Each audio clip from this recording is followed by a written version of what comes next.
Hi everyone, about a minute from Savannah, Georgia. I'm here in front of the Savannah Convention Center. I just spoke to the Tennessee Valley Public Power Authority at their annual conference. And what did I talk about? A lot of the things I've been talking about lately, coal and the EPA.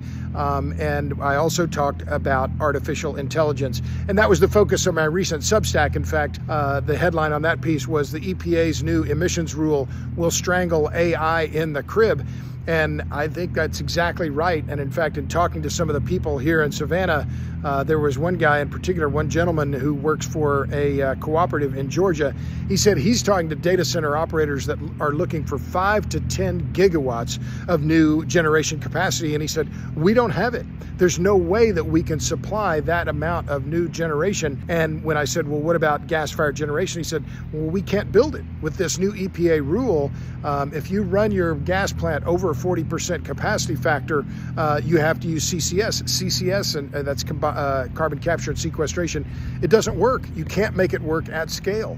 So what does that mean? It effectively means this new EPA rule will prevent the construction of new gas-fired power plants.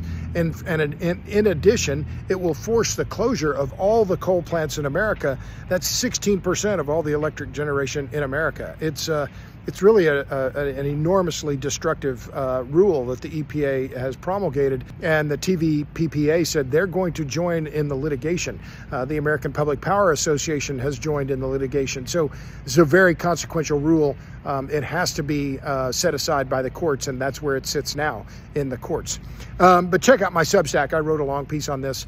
It's now, in fact, the #1 piece on Substack in climate and environment. So by all means, check it out. And you know where to find me on Substack, robertbryce.substack.com. Thanks a lot. See ya.